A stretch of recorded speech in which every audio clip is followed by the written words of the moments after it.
Hola, hola, ¿cómo estás? Soy Martín Pizarno y te doy la bienvenida a un nuevo episodio de Digital Experience by Soho, un podcast sobre cómo lograr que el diseño y la tecnología impacten significativamente en las organizaciones, sus equipos, productos y clientes. Le hablamos a ustedes, gerentes y líderes de equipos digitales de alto desempeño. Si estás interesado en transformación digital y equipos de alto rendimiento, no olvides suscribirte y activar las notificaciones para no perderte ningún episodio. ¿Nos acompañas en esta experiencia? Comencemos. En el episodio de hoy vamos a estar hablando de diseño de interfaces conversacionales y el futuro de la tecnología conversacional, algo que súper relevante con las nuevas tecnologías que están irrumpiendo en nuestro mercado. Y tenemos como invitado a Emiliano Cosenza, cofundador y CEO de Vivot, una empresa especializada en diseño de experiencias conversacionales y la creación, oigan esto, de bots con vida propia. Emi, ¿cómo estás? Bienvenido y gracias por estar en el podcast. Hola Martín y a quienes estén escuchando, gracias a ustedes por la invitación, un placer estar acá y hablar de esto que me encanta. La pasión. Para un dato freak de cómo nos conocimos con Emi, el año pasado en el ILA, en el Interaction Latinoamérica, lo escuché dar una charla en los días previos de lo que hacía Vivo de diseño conversacional y me explotó la cabeza y dije, lo tengo que seguir hasta poder encontrarlo e invitarlo al podcast porque claramente hay variables que no estábamos viendo, que no estábamos considerando y que ellos son especialistas y viene un poco a vislumbrarnos con ese conocimiento y ayudarnos a entender un poco más sobre cómo es esto del diseño conversacional. Pero, Emi, para los que no te conocen, voy a contar un poco de tu historia. Este, ¿Vale? Emi tiene ya más de 10 años de experiencia como diseñador de interfaces conversacionales, contribuyendo a que las máquinas se comuniquen de manera sencilla, confiable y emocionalmente conectada con los usuarios. Emi además trabajó durante 10 años en el equipo de experiencia de usuario de Mercado Libre y fundó Panónica, una red de diseñadores de experiencia con servicios de consultoría en UX Design, UX Content Strategy y servicios de training en UX Content. Emi, ¿algún dato más que quieras sumar para que te conozca más? ¿Un dato freak, una historia que te parezca relevante para que la audiencia pueda entender más quién sos vos? Dale. Hay una manera que me gusta presentarme y lo hago porque cuando uno encuentra una síntesis más o menos de lo que soy, me gusta como repetirlo porque me parece que pinta un poco y siempre lo cuento de la misma manera, es que yo nací escritor, es lo que quise hacer siempre, toda mi vida, ¿no? Cuando era chiquito decía, ¿qué querés ser cuando seas grande? Y yo lo primero que decía era escritor y también ahí cuenta la anécdota que decía que era taxista de noche en Buenos Aires porque me gustaba mucho el jazz, el blues y la ciudad vacía, ¿no? Entonces me gustaba esa idea de andar deambulando. No fui ninguna de las dos cosas, en realidad. O sea, la verdad que no fui escritor, pero crecí como periodista. Eso es lo que estudié, lo que en Ujú. la universidad, lo que egresé como periodista. Ejercí muy poco. Como te contaba antes, la primera vez que me publican en un diario en papel, voy a comprar el diario el domingo, me habían escrito mal el apellido. Esa fue mi historia con el periodismo profesional. Hice otras cosas también y demás mientras estudiaba. Así que nada, crecí como periodista, pero me estoy haciendo viejo en UX. Esa es la verdad. Y más viejo aún en UX conversacional. Así que ahí en Mercado Libre es una escuela para mí, así que podría entrar dentro de quizás mi currículum académico, por decirlo de alguna manera, ¿no? Es una escuela eso. Definitivamente, es una escuela, hacen un muy buen trabajo de formación, pero muy loco la historia me gustó cómo lo fraseaste. Te graduaste de periodista, pero te hiciste de diseño conversacional. Y un poco creo que es lo que nos ha pasado a la mayoría de voy a llamar, todavía no podemos llamarnos la vieja guardia, porque sería faltar el respeto a otros que ya vienen peleando la de antes, pero seguro la segunda línea Sí. de estos que estamos metidos en el mundo de UX y que todavía nos tuvimos que de alguna manera enseñar al aprendizaje trabajando con clientes, con proyectos, leyendo de alguien más, yendo a conferencias, y que luego veíamos con anhelo de repente la posibilidad de empezar a formar estructuras, pero que al final de cuentas a mí me sigue pasando, no sé si a vos, que es ahí donde encuentro todavía en esos libros, en esas conferencias, en esas conversaciones, el verdadero valor mucho más allá de la formación académica. Claramente, me imagino que la investigación la van a Mm. tener que seguir desarrollando las universidades y no nosotros, la de profunda del campo. pero el aprendizaje práctico para el día a día, los que nos tenemos que mover en proyectos, sigue siendo de este tipo de conversaciones. Sí, hay mucho del artesano, ¿no? Yo estudié narrativa, por ejemplo, con un escritor y uno puede decir, bueno, ¿fuiste a un taller literario? Y diría, no, o sea, estudié narrativa porque fue en un taller one-on-one con él y era básicamente, yo estaba escribiendo una novela y iba cada 15 días y él me la hacía pelota. Básicamente esa era toda la dinámica, me la destruía completamente en el buen sentido, y lo que aprendí ahí en esa cosa de discípulo, ¿no? De discípulo que se sienta con alguien que le enseña en el mismo craft, mientras lo vas haciendo. Y creo que sí, en diseño de experiencias tuvimos que pasar de todo. Yo particularmente, cuando trabajé en Mercado Libre, en fin, en el 2017, ya era un equipo grande, pero en su momento el equipo de UX éramos muy pocos, e incluso, por ejemplo, el equipo de User Research, de investigación, era muy chico, eran 2 personas, literalmente, en un principio una, después 2 personas, y ellos nos enseñaron también a hacer tipos de estudio, tipos de investigaciones muy cortas que nos permitían sacarnos las papas del fuego, ¿no? Lo hacíamos nosotros, entonces porque ellos estaban muy demandados y se cargaban de estudios más complejos hasta que después, bueno, creció muchísimo. Así que medio que fue una época de hacer mucho, ¿no? Yo que hacía contenidos también entendía mucho de usabilidad, de diseño de interfaces, entonces después depende de la curiosidad de cada uno, ¿no? Empezás a aprender y a leer y a entender, digamos, hasta ciencia del comportamiento, me puse a leer un montón de cosas que hacían a los contenidos y que me permitían a mí hacer mejores interfaces, en definitiva. Tal Esa era cual. la idea. Me hiciste acordar que el otro día estaba conversando con ChatGPT y le pregunté eso. Le pregunté, ¿qué tiene que leer alguien para empezar a generar ese camino de seniority, de aprendizaje a nivel académico, o sea? Y no voy a irme por el lado de qué iba a leer o qué tenía que leer, sino justamente por el otro lado, de cómo ChatGPT puso a la luz una realidad, ¿no? Que antes de repente pasaba muy, muy por lo bajo, que es diseñar una conversación. Y todo el mundo me pregunta, yo de repente llego a ciertas cosas y me dice, no, Martín, decime el prompt que usaste para llegar a esto. Digo, yo no usé ningún prompt, yo me puse a charlar con ChatGPT. Y le voy dando charla, charla, charla, hasta que llego a cosas que están espectaculares. Entonces, contame un poco más de qué es el diseño conversacional, qué estamos hablando, qué es lo que busca el diseño conversacional. Dale, a mí me gusta pensarlo de esta manera, ¿no? Olvidándonos de la inteligencia artificial generativa por ahora, diría, el diseño conversacional es básicamente diseñar con la UI, la User Interface más antigua del planeta, que es la conversación. Si vamos bien a las raíces de la humanidad, la conversación es nuestra interfaz con el mundo. O sea, no existiría nada de lo que hacemos, ni nada de la interacción que tenemos con otras personas, incluso con las máquinas, si no existiera esa capa que está entre medio, que se llama conversación, que comparte un lenguaje, digamos, en común. A veces es un idioma u otro, pero tiene un lenguaje en común, un código en común, si no, no Ujú. podríamos entendernos.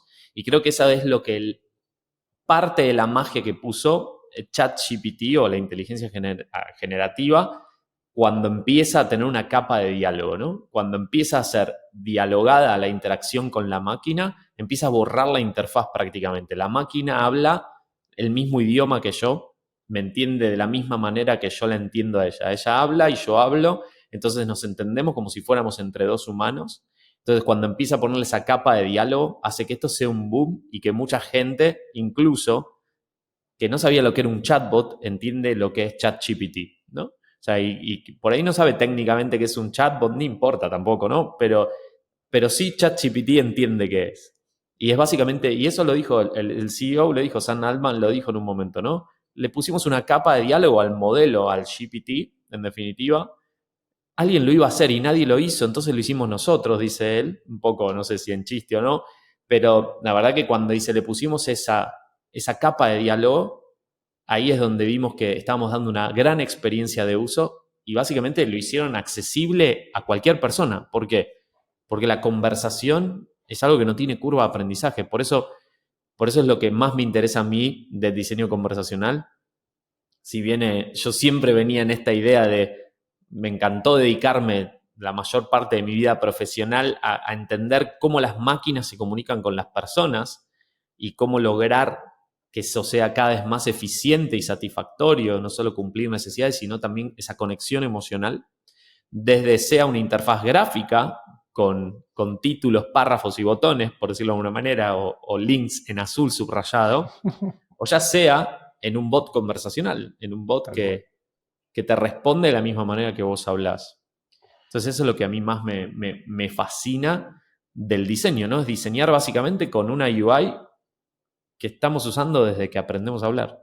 Y lo loco justamente es que lo que estás diciendo de fondo, el anhelo que teníamos todos en el diseño de interfaces, ¿no? En este mundo, si querés, de UX, y sobre todo en sus orígenes, es cómo interactuábamos con la computadora, cómo teníamos un diálogo y cómo entendíamos cómo tener un diálogo. O sea, me estás diciendo, hay una luz tintineante. ¿Qué me estás queriendo decir con esa luz? Y tintinea 3 veces. ¿Me estás queriendo decir algo diferente de cuando tintinea 2 veces? O me tira un comando que no entiendo. ¿Qué es lo que está pasando? O sea, y lo que pasaba muchas veces era ese concepto como de lost in translation, ¿no? Yo no termino de entender lo que me estás queriendo decir, máquina. No entiendo lo que está de fondo. Entonces, ahí tuvimos que entrar nosotros, ¿no? Bueno, entendamos los modelos mentales, entendamos cómo es la mejor forma, en realidad, de esta máquina que está limitada, que es una máquina limitada, porque en realidad muchas veces no nos ponemos a pensar, o sea, no empatizamos con la máquina. La máquina es muy limitada. O sea, hacen de todo las máquinas que tenemos, pero es muy limitada en su capacidad de conexión con el mundo. Tiene muy pocos sentidos, tiene muy pocas formas de interactuar, no tiene la capacidad de poder decidir cómo entregarte la información y tiene que, con esas pocas herramientas que la construyeron, entregarte datos, entregarte información. Y en realidad, si no tiene las buenas herramientas, ahí donde, ok, ¿cómo hacemos para mejorar esa interacción? Porque esta máquina está limitada. Es potente en un espacio muy pequeño comparado con nosotros, pero el resto de las cosas no tiene forma de hablar con nosotros. Entonces, ¿cómo hacemos para hablar con ellos? No, y me hiciste acordar un punto que me gusta mucho mencionar, que surgió en un momento cuando empieza a estar este boom de la inteligencia artificial generativa y sobre todo con aquella noticia del ex empleado de Google, ahora ex empleado de Google, diciendo están creando algo que tiene conciencia, y dice, uy, ¿tendrá conciencia? Y dice, no hay forma de que tenga conciencia, porque básicamente los bots no saben lo que dicen, no tienen manera de hacerlo. Pero sí hay un punto que viene de la teoría del discurso y que es que enuncian, porque cualquier cosa, sea humana o no, cuando enuncia algo, hace un enunciado, dice algo, está como construyendo un yo, en definitiva. Claro. Entonces ahí es donde en vivo pensamos todo el tiempo en eso, porque ahí es donde nosotros establecemos ese yo, lo diseñamos, para que no quede diseñado al azar, porque si no, las personas, quien está del otro lado, le va a dar una idea de algo, ¿sí?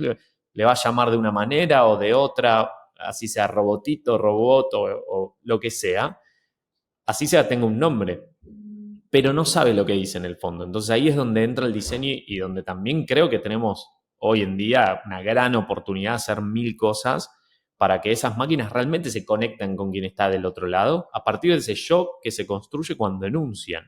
Tal cual, tal cual. Vamos a conectar con ese concepto de cómo crean ustedes la vida, ese concepto de vida, porque me parece súper interesante, además psicológicamente hablando, pero me hiciste acordar a un robot juguete, que era no sé qué empresa japonesa lo sacó, que era un perrito, que el perrito, cuando, imitando a los perros, cuando se ponía triste y se ponía como ansioso y te pedía comida, lo que estaba queriendo decir es que estaba con baja batería. Entonces, en vez de poner simplemente un display de baja batería, los ingenieros y diseñadores pensaron en, bueno, pero si queremos que parezca un perro, que el perro le pida como necesito agua o necesito algo y que esté relacionado justamente a expresar de otra manera emocionalmente lo mismo. Al final. Es como, bueno, necesito batería, estoy con low battery, necesito que me dé de comer. Mi comida viene, en vez de pellets, viene en pastillitas, viene enchufándome al outlet. Es que ahí, sí, a ver, nosotros lo que hacemos cuando diseñamos un bot, estamos diseñando un personaje, básicamente. Ese personaje está alineado o atado, si se quiere, a una marca muchas veces, porque pertenece a una organización. Esa organización sea un negocio, sea un gobierno, sea lo que sea. Entonces, lo que hacemos nosotros es construir un personaje desde el mismo punto de vista que se construyen personajes a lo largo de la historia por los siglos y los siglos, que es con la verosimilitud. Construimos un personaje que es verosímil, que habla y vos entendés que habla de una manera y te lo crees, tiene la capacidad de ser verdadero.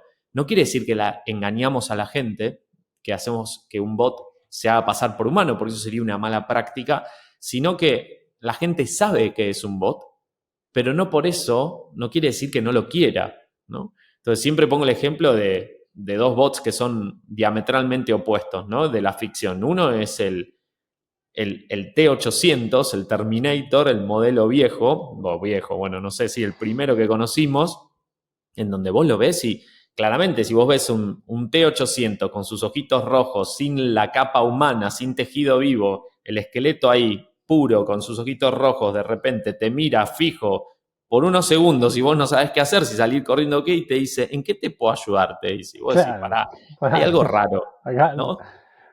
sí, me suena Raro. sospechoso esto. Decís, No le acá, voy a aceptar un masaje. No le voy a aceptar un claro, masaje, no. ¿dónde está el cierre? ¿No? Debe haber un Claro. humano ahí abajo o algo, es un disfraz. Entonces, eso es verosimilitud pura. Lo mismo pasa, ahora no quiere decir que un T-800 vos lo mires y quieras salir corriendo, te dé miedo, y no existe, ¿no? O sea, es en el cine, en la película, también genera emociones. Lo mismo Wall-E, ¿no? El personaje más de Pixar, en donde básicamente es un robot que tiene un propósito en ese planeta Tierra, pobrecito, ya lleno de basura, en donde tiene ese propósito nada más, es recolectar, compactar, pero no quiere decir que no lo termines queriendo, te dan ganas de tener uno, de abrazarlo. Y esas emociones que se generan son verdaderas, a pesar que todo el mundo sabe que no existe. Bueno, con un bot de una compañía, de una organización, ¿por qué no puede pasar lo mismo? ¿Por qué no puede la marca transmitir sus valores, además de la utilidad percibida, ¿no? De que realmente cumpla necesidades de los dos lados del mostrador, de las personas y del negocio, ¿no? O de la organización. Entonces, de ahí viene un poco nuestro concepto, cerrándote la idea de vida propia. De vida propia. ¿Qué Que quiere se decir? sienta genuino, que estás queriendo decir. Que sea Exacto, genuino. Que vos puedas esa es la palabra. conectar. Tiene un yo para nosotros, ¿no? Es genuino, habla desde ahí y ese yo está diseñado y tiene un propósito. Para nosotros eso es clave. Al comienzo del diseño de un bot, el propósito, la razón de ser, para qué este planeta Tierra necesita este bot, es clave para nosotros. Por Es el supuesto. primer paso de lo que hacemos, ¿sí? Y es muy de diseño, Y muy eso es del claro, lado del te iba a cliente. decir, es muy similar a lo que todos tenemos que empezar como proceso de diseño, ¿verdad? Desde pensar el para qué Tal tiene que cual. existir este producto. O sea, justo hoy estaba en una conversación con otra Head of Design que se quejaba o aquejaba de justamente que muchas veces le pasaba que más bien cuando diseño no logra de repente poder estar todavía en situación suficientemente madura como para poder participar de estos discoveries iniciales y poder definir, ayudar a definir que si este producto tiene que existir para esto, esta funcionalidad tiene que existir para esto, se empieza a generar esa desmotivación de que te convertís simplemente más que diseñador en lo que a mí me gusta decir como productor gráfico. Porque vos lo que necesitas es un productor. Si hoy yo te cambio esa gente Claro. por una inteligencia artificial, a vos te da lo mismo. ¿Me explico? Porque vos lo que necesitas es manos productivas para sacar pantallas. Entonces no estás queriendo diseñar. Vos lo que estás queriendo, el diseño está pasando en otro lado, en otra mesa. Que alguien más decidió qué va a hacerse. Y vos lo que querés es que eso se haga la realidad. Necesitas constructores, necesitas manos de. Es como casi de la misma manera que el equipo de construcción de una casa versus el arquitecto. El arquitecto pensó con el cliente lo que quiere y ahora el equipo constructor. No, pero sabes que quiero que la ventana debe ser más grande. No, a ver, yo necesito que vos construyas la ventana de esta medida que fue la que se pautó con el cliente. Chao. Entonces, Claro. eso es una diferencia muy grande cuando el verdadero diseño conversacional o cualquier diseño parte del cuestionamiento real de si esto, ¿por qué tiene que existir? ¿Qué va a Exacto. cumplir? ¿Qué viene a resolver el mundo? Y ahí hacíamos una pregunta que siempre me pareció que fue una pregunta killer, le decíamos nosotros, porque en un contexto en la compañía, nosotros, Vivo cumple 5 años este mes de febrero, y la verdad Felicitaciones. que ya es un número, ¿eh? Es un número. Son años perro, pero son años. Y la verdad que al principio, en un momento era, bueno, todo el mundo necesita un bot, entonces necesito un bot. Bueno, ¿para qué necesita? Y la pregunta era, ¿por qué este planeta necesita este bot que estás pensando? Era una pregunta killer que iba en contra de nuestro negocio, porque yo podía agarrar y decir, bueno, hagámoslo, ¿no? Hagamos el bot y listo.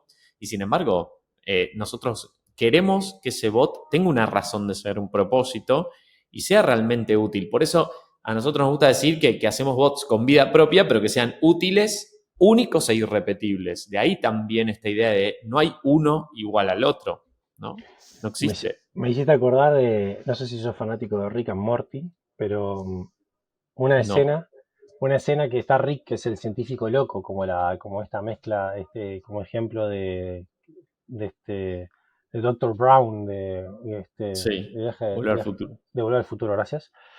Y había creado un robotito y le dice, ¿cuál es mi propósito? Dice, tu propósito es pasar la mantequilla. Y es como, el robot hace tipo, oh, así como, Y bueno. y bueno, ya está, listo. Sí, es claro, por un propósito un poco corto quizás. Claro, Eh, pero y es muy interesante, sí, y lo de la conciencia propia y eso que se estuvo discutiendo en su momento y demás. Hay una novela muy vieja que yo estaba leyendo hace tiempo, después me aburrí un poco y la dejé, pero ya me voy a acordar el nombre, y hablaba hay un bot que nace, o sea, lo crean, y ese robot en su momento tiene conciencia de sí mismo. Entonces, como tiene conciencia de sí mismo, él le dice al creador, hey, gracias, le da la mano y le dice, me voy a vivir mi vida.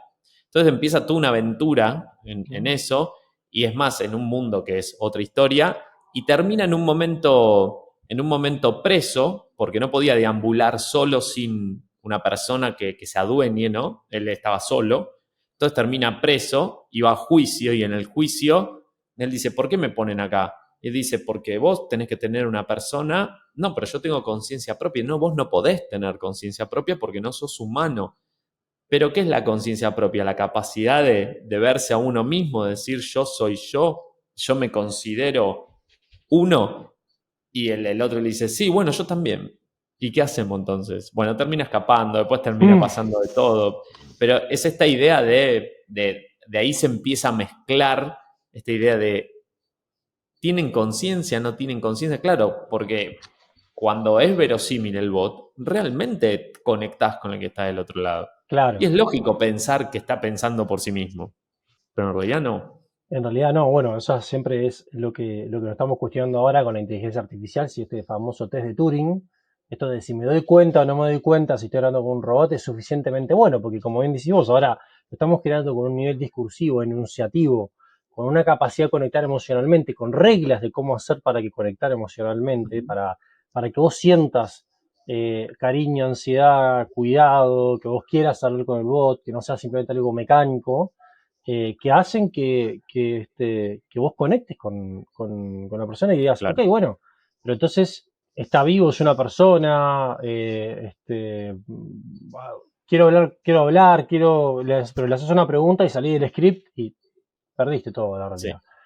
Hoy es Eh, más fácil como o sea, responder te van a responder siempre, es difícil mantener una trayectoria con lo generativo, ese es uno de los grandes desafíos desde el punto de vista del diseño, pero así sea, los más tradicionales, que eran básicamente basados en disparadores o en interpretación del lenguaje natural, igual la gente lo considera y aprendió a chatear de otra manera incluso. A eso nos pasó mucho con Boti, el route de la ciudad de Buenos Aires, que lo conocemos desde el principio, somos uno de los que empezamos ese equipo desde el punto de vista del diseño y todo el diseño de Bot, y hoy sigue trabajando Vivot en eso. Y la verdad que es re interesante cómo él cumple años y los mensajes, y también que él pide que le dejes un mensaje muchas veces, pero a veces se dio de manera espontánea, pero después ver mensajes o ver lo que pasa del otro lado y cómo lo consideran muchas veces para bien y para mal, porque cuando falla obviamente se lo hacen saber.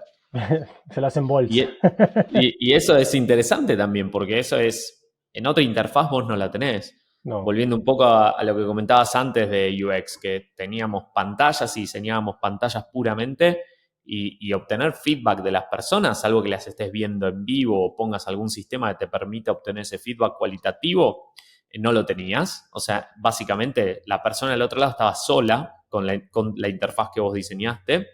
Hoy pasa lo mismo, solo que en una interfaz conversacional tenés un feedback todo el tiempo, es casi un voice of customer hermoso. Que esa es una de las muchas veces que cuando hablo con líderes de compañía, les digo también, ¿no? O sea, no le tengamos miedo al no entendidos o a no entender por ahí que hay un caso de uso que no contempla el bot, porque esto es un voice of customer muy grande, entonces podemos lanzar una parte y aprender de todo lo que no está para ir dándole valor de a poco. ¿Sí? Tal cual, tal cual. ¿Cómo ustedes hoy, teniendo en cuenta todas estas cosas, Uh-huh. empiezan a definir el éxito de una experiencia conversacional? ¿Qué mirás? Porque es diferente, vamos a decir, lo clásico que podríamos mirar en una interfaz gráfica, che, hizo clic en el botón correcto, cuánto tiempo le llevó, cuánto tiempo navegó, convirtió, le gustó, no le gustó, lo que sea.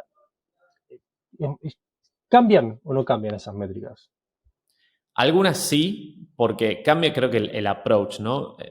Aunque me retracto un cacho, porque hay un approach que es igual, que es nosotros antes de medir un bot, por ejemplo, decir, bueno, vamos a tratar de obtener métricas, pero lo primero que nos preguntamos es qué queremos medir y para qué. ¿Sí? Porque muchas veces hay muchas discusiones y muchas compañías, por ejemplo, que usan el NPS, ¿no? Ujú. El NPS para medir y muchas veces lo trasladan al bot. Y un bot con un NPS no tiene mucho sentido para el bot. ¿Por qué? Porque en general el bot necesita otro tipo de feedback que le permita hacer una mejora continua de lo que ofrece y del valor que tiene. Entonces, por ahí es mucho más interesante ahí medir una resolución y satisfacción.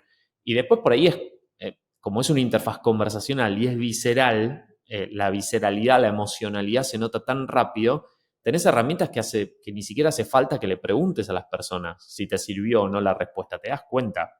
Entonces, lo primero que hacemos es decir, bueno, ¿qué queremos medir y para qué? Entonces, tenés una herramienta importante, que es que nosotros partimos del propósito. Entonces, este bot nació para esto. Después trabajamos en un producto mínimo viable, o sea, la primera versión de ese bot nace al mundo con algunos casos de uso y empieza a probar su valor. Entonces, para probar ese valor, ¿qué necesitamos saber? Bueno, si la gente puede cumplir o no una tarea, después cómo le fue con eso o no, y vamos ahí mirando conversaciones muchas veces con bots de mucho tráfico, no te escala, no puedes mirar todo el tiempo conversación, entonces tenés que usar alguna técnica o alguna medida que te permita filtrar las peores. Entonces, hay una medida que es bastante simple, que es buscar los insultos. Donde haya insultos, empezá a mirar qué pasó, seguro hay algo que encontrás. Después, si preguntás resolución, está bueno. Y también después ir mirando si metes a la persona en un flujo, trata de entender si lo termina, si no lo termina, cómo le fue y demás. Entonces ahí es muy interesante porque mucha gente, y en UX siempre lidiamos con esto, mucha gente dice, bueno, en diseño, pidamos feedback y a las personas y después vemos que no tiene conversión el feedback. Y claro que las personas no están interesadas en decirte si esta pantalla era clara o no era clara. La Claro. verdad que no. Entonces, es algo que le es una motivación, pero muchas veces ni eso alcanza Sí, y y hasta puede sesgar, me explico, puede sesgar mucho el sesgo. resultado. Total. Y la verdad que en los bots es tan visceral y tan espontánea que a veces ni siquiera hace falta.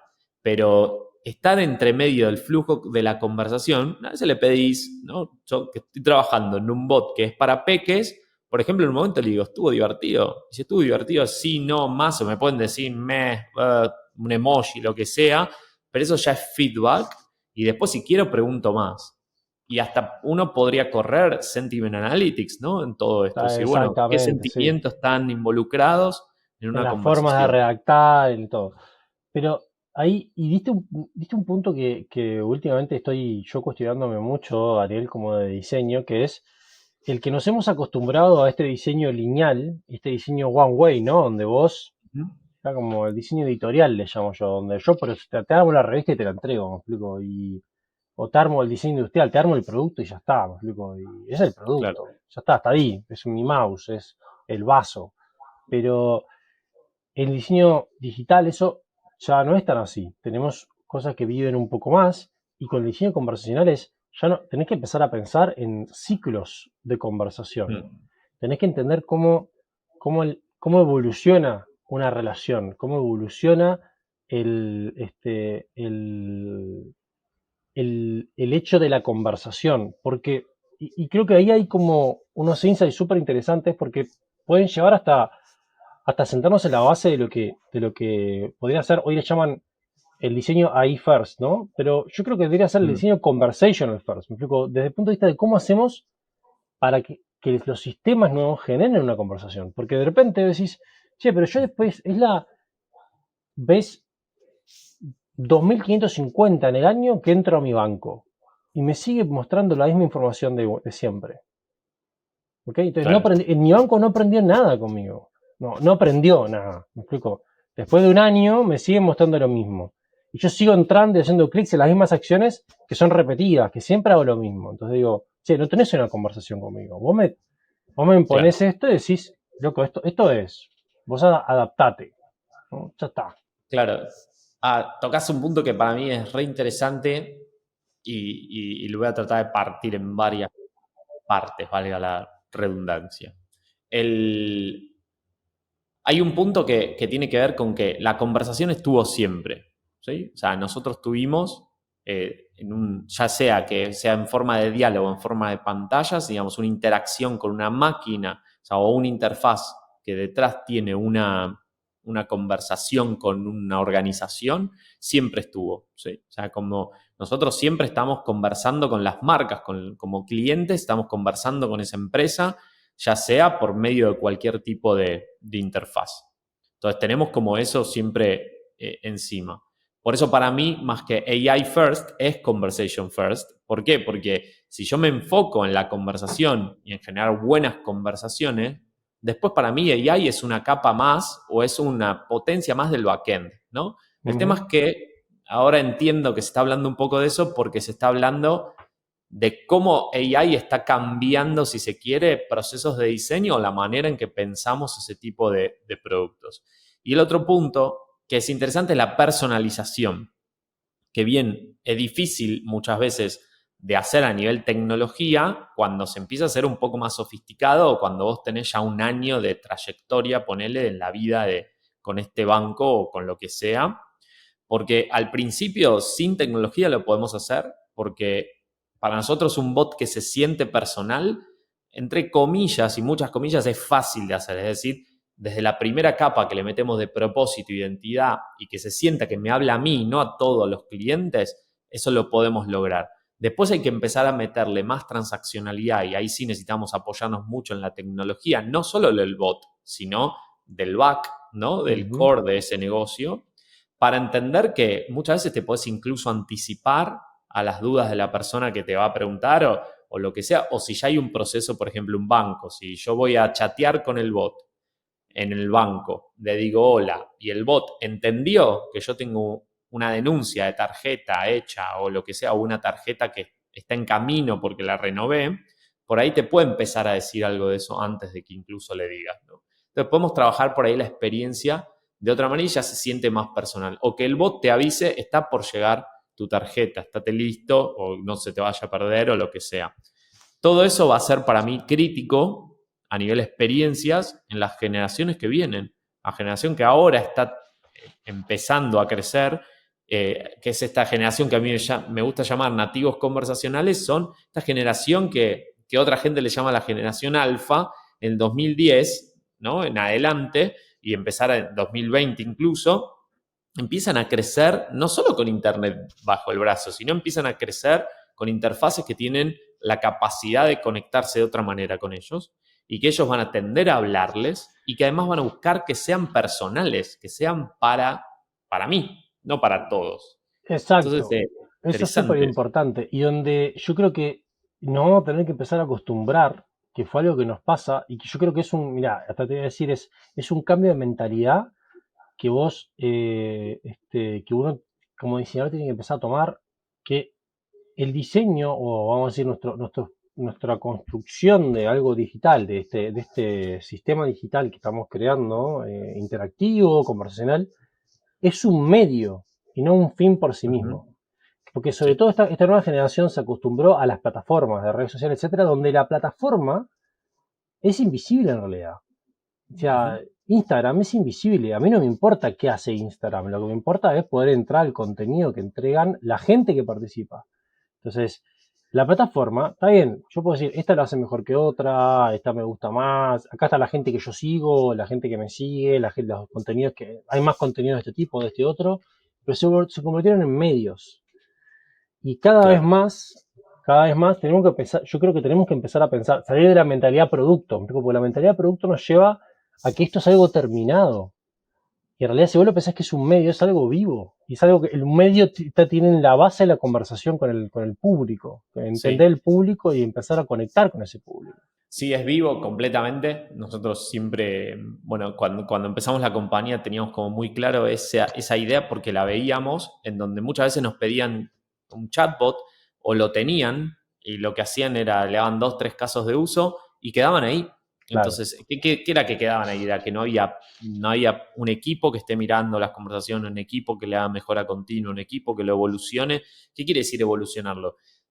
Que participe cada vez más de la experiencia del cliente, que aporte cada vez más valor, y ahí es donde está el ROI de eso, ahí es donde se empieza a repagar solo el bot, ¿no? Porque empieza no solo bueno, siempre se va como, ¿no? A lo duro del negocio, pero si no empieza solo a ahorrar costos, sino Ahorro, también, costo, sí, es el claro, canal barato, resuelve y no tengo que dirigir un ejecutivo, un call center, lo que sea. Esa es la base, esa es la base, base, total, base. o sea, ese ahorro está, pero también puede generar revenues. Entonces, depende de los casos, ¿no? O sea, no es que todos generan todo, porque también hay una tendencia a veces, que creo que un poco es errónea, de decir todo se puede hacer conversacional. Y la verdad que hay experiencias que no tanto. Entonces, hay que entender dónde está lo Claro. conversacional y dónde no, ¿Dónde te pero agrega empieza a valor? aparecer. O sea, por Y el ejemplo, valor es clave, claro. de repente vos me decís, estoy pensando en un ejemplo muy, muy mundano, ¿verdad? En un menú de restaurante, ¿no? Yo Mm, quiero que sea conversacional y de repente, si yo llego y lo que quiero es que me sugieran algo rápido, de repente es lo mismo cuando vas al mozo y le decís, che, pero ¿cuál es el plato recomendado? O el plato del día. claro. Tal, listo, dame ese. Porque no tengo ganas de pensar, no tengo ganas de leer el menú, no tengo ganas de. Quiero sacarme de arriba. Esa puede ser una conversación, pero si yo de repente a veces tengo ganas de contemplar, entonces tengo ganas de pensar, tengo ganas de mirar, y decir, che, pero ¿qué es lo que me gustará? Tengo más ganas de comer pasta, más ganas de comer carne, más ganas de comer algo fusión. Y eso en realidad, una conversación te molesta ahí. Porque vos querés Sí, pensar, vos lo que querés es procesar y conectar a ver hacia dónde querés ir. Pero si vos me estás hablando arriba de eso, a mí me estás cortando mi proceso mental de introspección y ahí la conversación no suma. Tenés que darlos, entonces hay que entender como esos espacios, así de la misma manera donde en una relación humana esos espacios existen y vos no siempre estás conversando con tu pareja, con tus amigos, lo que sea, porque esos espacios te suman para agregarte a la conversación.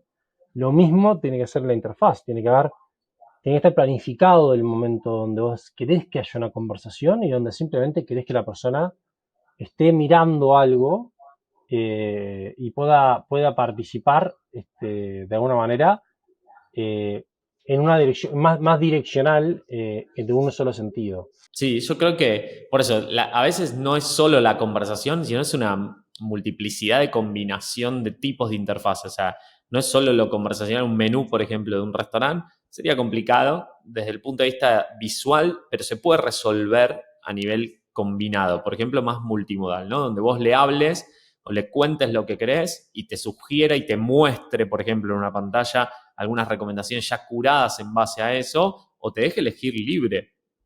Entonces, en la combinación de la multimodalidad, esa mezcla, no tiene que ser todo conversacional o todo interfaz gráfica, por ejemplo, sino que en la combinación se pueden hacer cosas interesantes. Entonces, muchas veces la voz, por ejemplo, es mucho más rápido para preguntar.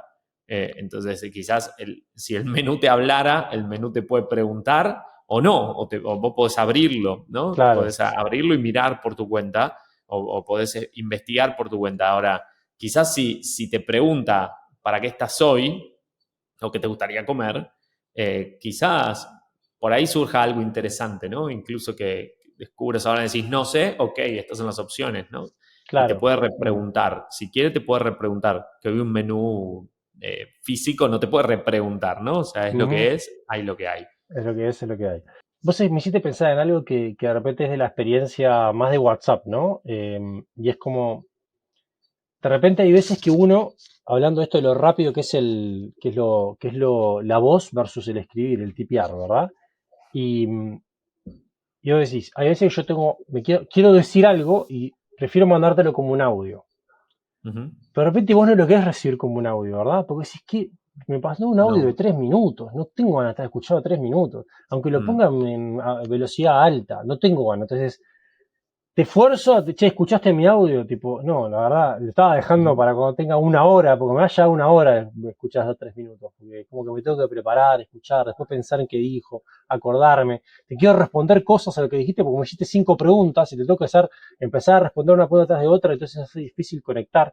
Es como que también vamos a tener que empezar a pensar, me parece, en esas interacciones que no solamente van a ser multimodales desde el punto de vista del emisor, sino también del receptor, de que quiera adaptarse, che, che, espera, pero sabes que me mandaron un audio, pero pasámelo a texto. Ujú. Y Sí, y a eso sumale el contexto, o sea, el espacio, que siempre en experiencia de usuario el contexto fue y es muy importante.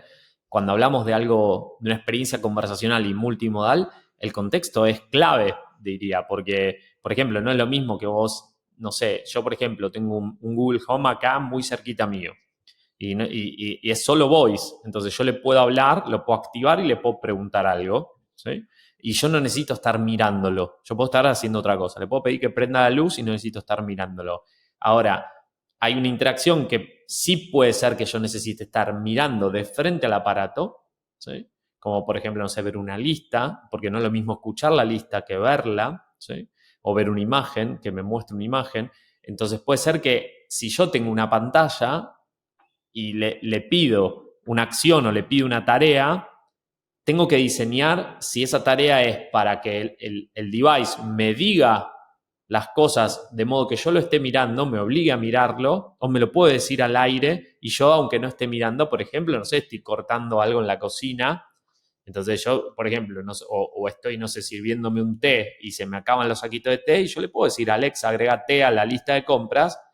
El mío tiene pantalla en mi cocina, estaría de espaldas a donde yo estaría haciendo eso en la taza y me va a decir agregué té a la lista de compras y me va a mostrar la lista, pero no me importa, o sea, ya me dijo que lo agregó, entonces yo ya tengo el feedback. claro, Entonces, en lo multimodal el contexto es muy interesante porque hay devices que son muy chiquitos, hay devices que necesitan un anclaje con el aparato, hay otros que no lo necesitan, como el que son solo de voz, por ejemplo. ujú, Entonces, la verdad que cambia un poco la manera a nivel experiencia y creo que va a cambiar cada vez más. Por ejemplo, con los tal cual, nuevos que están apareciendo a nivel interacción, ¿no? Que es tal cual. los ex-Apple que están haciendo Human AI o ahora El el Rabbit, Rabbit One, y empieza a cambiar un poco la idea de este contrato de interacción que tenemos y que claramente necesita de esta multimodalidad. Vamos hacia un mundo multimodal porque somos multimodales. Y tal yendo a cual. un punto de lo de WhatsApp que me decías, mucho tiene que ver con algo que trabajamos siempre desde UX y yo que vengo del mundo de los contenidos de UX Content, trabajamos mucho de eso y yo estudié mucho porque era materia prima para mí, que es la memoria a corto plazo y la atención, la capacidad de atención y la memoria a corto plazo son la materia prima del diseño. Y si vos me mandás un audio de WhatsApp, es muy probable que requieras mucha más energía cognitiva mía, mucha más energía incluso para prestarte atención que por ahí leyendo, ¿no? cien por Entonces, ciento leyendo algo más corto o algo rápido, porque si me mandas algo muy largo, por ahí tampoco te lo leo porque es Sí, un sí, sí, muro de sí. Al texto, final, ¿no? al final es justamente entender cuáles son nuestras limitantes también y ver cómo actuar para resolver las limitantes que pueden ir desde nuestras capacidades, desde el contexto, desde los dispositivos, etcétera. Sí. Che, Entra eso, ¿no? Entra en- el contexto y la capacidad a la que no podemos escapar, que es la biología. Entonces, no podemos exactamente. prestarle atención a todo, eso requiere un esfuerzo cognitivo y si el esfuerzo cognitivo de mi memoria a corto plazo es más allá de lo que puedo soportar, que en general es muy corto, se me va la atención, con lo cual es muy probable que incluso hasta tu audio no escuche bien. Salvo que me anote Exactamente. y te preste atención de verdad, ¿no? Exactamente. Emi, Pero sí. Si tuviese que decir un big fail, algo que sentís que fue lo que más te enseñó para llegar hoy a estar con este nivel de conocimiento, ¿qué sentís que fue ese aprendizaje que me cambió la vida? Que puede no ser no tiene por qué ser un big fail, ¿verdad? Pero puede ser algo que vos Ujú. digas, me generó mucho aprendizaje. Claro. Te iba a decir, no es que no siento que tenga un big fail, sino que vengo muy del diseño, me parece, y tengo muchos small fail, ¿no? Que en general siempre es así. En diseño estamos siempre atrás de fallar rápido. Ujú. Y la verdad que hoy no sé si me acuerdo de uno concreto, diga, no, esto fallé y ahí me cambió la historia. Eh, sí creo que cuando empecé en lo conversacional, que tuve un par de errores que hoy no me acuerdo, pero me acuerdo que la sensación de tenerlos y fue en lo siguiente. En el 2016 yo empiezo a hacer un bot de Mercado Pago con Sergio Sirieli, que era el head de desarrollo donde yo estaba, en San Luis, y empezamos a hacer por ejercicio propio un bot en Messenger de Mercado Pago, a ver cómo sería. Y yo venía a hacer interfaces gráficas, entonces cometí un montón de Mm, errores y tuve que investigar un montón a pasar un modo de diálogo, si bien yo venía, porque siempre trabajé mucho el diálogo, la experiencia básicamente es un diálogo entre una interfaz, ¿no? O una máquina y una persona. Entonces exactamente. siempre trabajé ese nivel, pero claro, después le sumaba capas de la interfaz gráfica donde tenía diferentes niveles de lectura, tenía diferentes componentes de interacción. Acá no existía nada de eso, si bien existían botones en Messenger de esa época, hoy también, existían algunos botones, todo era diálogo. Entonces yo fallé mucho en que el bot se entienda al principio, hacía cosas muy largas, no entendía bien cuáles son las reglas de la conversación como interfaz entre humanos y máquinas también. Claro. Entonces no las entendía y las tuve que empezar a entender ahí. Así que a lo largo de, ponele que a partir de ahí, en lo conversacional he tenido muchos small fails, si quiere. Digamos, yo diría que podría ser algo así porque de eso vamos aprendiendo y la idea fue, hoy llegamos a un nivel de proceso de diseño en una interfaz conversacional que está basada en todos los errores que cometimos antes y que tratamos de que no vuelvan a hacer o tratamos de hacerlo un poquito más eficiente, ¿no? Tal No cual, fallar más rápido de última y después iterarlo. Siempre tal cual. tratamos de hacer eso. Entonces, creo que sí eso me cambió mucho la cabeza. Ujú. Cometer esos errores a nivel diseño me cambió un poco y me dio el amor por lo conversacional y me hizo ver el mundo de esa manera, que es como después lo vi un par de años después también. Y gracias por la respuesta. Y concuerdo que son más los small face los que ayudan a mejorar. Che, pero para ir cerrando, quiero pasar a una sección especial de nuestro podcast que está inspirado en los elevator pitch del mundo de startup, pero enfocado en nuestro Ujú. público, que le llamamos el 3x3, que es 3 consejos en 3 minutos. Y si tuvieses que dar en tu experiencia 3 consejos claves para diseñar interfaces conversacionales a estos líderes, estos diseñadores, estos gerentes que nos están escuchando, ¿qué les dirías? Bueno, el primer consejo es, hay que darle un propósito. Esto tiene que tener sí o sí una razón de existir. Si vamos a hacer un bot, lo primero que tenemos que preguntarnos es ¿para qué lo estamos haciendo? Y qué participación en la experiencia del cliente va a tener. Es decir, qué le va a aportar del lado cliente, ¿no? Del lado de las personas, qué valor le va a aportar y también qué valor le va a aportar al negocio. ¿Sí? Eso que me resuelve de alguna manera desde el punto de vista del Ok. negocio. Después, desde el otro punto, el segundo consejo es no los abandonen. Si van a crear un bot o una interfaz conversacional, pero bueno, un bot en particular o varios, no los abandonen. Digamos, el bot no es algo que se enchufa y sale andando, ¿sí? Sino que es una herramienta que es perfectible, que hace falta iterarla muchísimo, que necesita mejora continua, pero que tiene un montón de ventajas. Incluso el time to market es mucho menor que otro tipo de productos digitales. Podemos cambiar cosas muy rápido, de hecho, una vez que está en producción, pero no hay que abandonarlo. Hay que correrle procesos de mejora continua y hay que tener un backlog claro de evolución siempre relacionado a lo que dije antes, ¿no? Agarrar y decir, hey, esto tiene un propósito, una razón de ser y va a tener un impacto en la experiencia del cliente puntual. Creo que es un consejo ese y un tercer punto que por ahí diría y también está un poco relacionado es, no pensemos siempre que una interfaz conversacional o un bot empieza por la tecnología. La tecnología siempre nos ha pasado, por lo menos a mí en Vivot, que muchas veces, y es lícito y es así, es común, que surja decir, necesito un bot, ok, necesito inteligencia artificial, contratar developers, una plataforma, etcétera, etcétera, y en realidad es un sí, pero ahora, no es tan así. Lo primero que necesitamos es esa razón de ser, lo primero que necesitamos es el diseño, y necesitamos primero entender para qué vamos a hacer eso y cómo vamos a construir un producto. Después la tecnología es muy necesaria porque nos da justamente eso, el poder de cumplir objetivos de los dos lados del mostrador. Y finalmente es darle toda esa capa de organización que requiere de procesos, yo le llamo procesos y estrategias de escala, en donde el bot que se abandona es plata tirada. Tal cual. Básicamente es eso, es plata tirada. Porque por ahí es una inversión que salió un dinero para montar un bot que por ahí responde, no sé, 10, 20, 50 preguntas frecuentes, pero que se está perdiendo de tener un impacto por ahí mucho mayor en la experiencia del cliente. Y eso a la larga es plata tirada, porque a la larga va a volver esa necesidad, voy a tener que rediseñarlo, voy a tener que hacer un montón de cosas de nuevo, y al final del día eso es más caro a costa de poca satisfacción de los clientes también, ¿no? Y del negocio.